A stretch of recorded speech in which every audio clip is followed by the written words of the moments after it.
네, 오늘은 고린도후서 2장으로 말씀을 전합니다. 오늘 본문 고린도후서 2장 5절을 보면요. 바울을 근심하게 한 자가 엄한 징계를 받았다라는 것을 확인해 볼 수가 있습니다.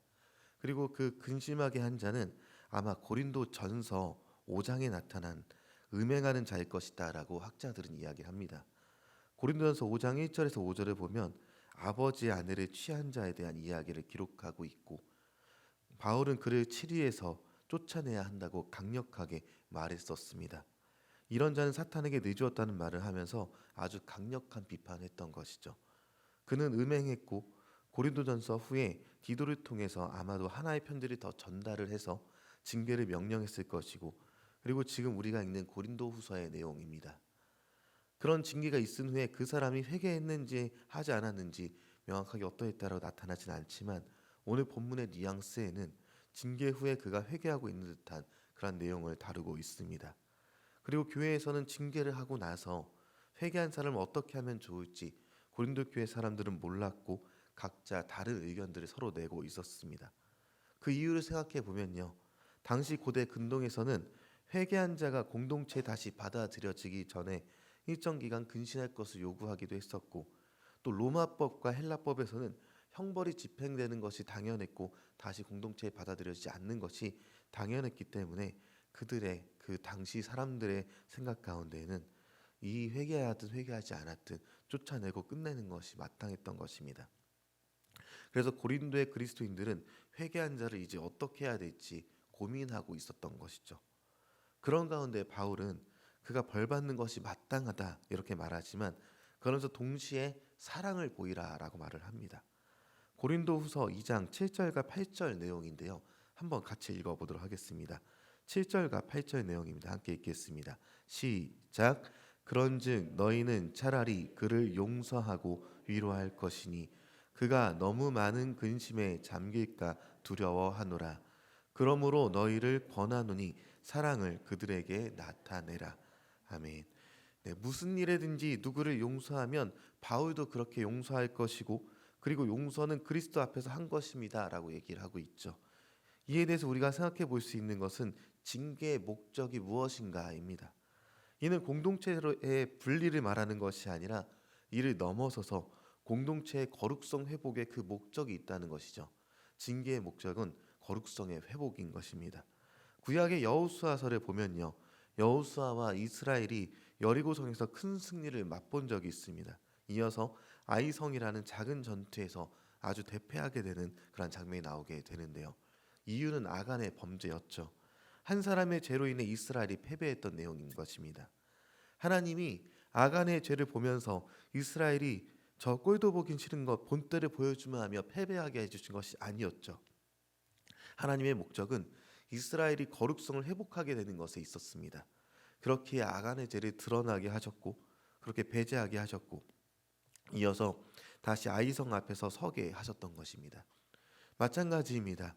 하나님은 레위기에서 내가 거룩하니 너희도 거룩하라 하셨고, 예수님은 이에 대해서 마태복음에 하늘에 계신 아버지의 온전하신 같이 너희도 온전하라 이렇게 명령하셨습니다. 하나님이 우리에게 원하시는 것은 온전함이라는 것이죠. 그리고 2장 14절부터 시작되어서 7장에 이르는 당시 편지 여담 부분이 이어지게 되는데요. 이 여담은 고대 서신에 흔히 볼 수 있는 기법 중에 하나입니다. 이 여담은요, 초반에 넌 그리스도의 향기라라는 말이 기록되어 있고요. 그리고 오늘 본문 서두에 형제를 용서하는 부분에 대해서 이야기를 하면서 너희가 그리스도의 향기라는 이 말을 여담으로 시작하는 것을 잘 생각해 보게 된다면, 그리스도라면 어떻게 생각하시고 움직이실까를 염두에 두라 이 이야기를 하고 있습니다. 내 생각뿐만 아니라 내 행동과 삶이 그리스도의 향기라면 형제가 회개하고 돌아왔을 때 우리는 어떻게 행동 양식을 정할 수 있는가, 이것을 이야기하고 있는 것이죠. 당대의 법칙대로 해오던 관습대로 추방하고 끝내고 말 것인지, 아니면 사랑의 모습으로 받아들일 것인지 그것을 정해야 했던 것입니다. 물론 이 회개에 대해서도 사탄의 속임이 아닌지 철저히 판단하라고 오늘 본문 11절에 기록하고 있기도 했습니다. 본문의 표현으로 우리는 그리스도의 향기입니다. 그리고 이 이미지는 출애굽기 29장 18절에서 가져올 수가 있는데 제가 잠시 읽어드리겠습니다. 그 순양 전부를 제단 위에 불사르라. 이는 여호와께 드리는 번제요 이는 향기로운 냄새니 여호와께 드리는 화제니라. 이 화제는요, 그리스도께서 성도의 죄를 대신 짊어지심을 상징합니다. 예수께서 성도의 속죄를 위해서 피 흘리심을 상징하는 것이 화제인 것이죠.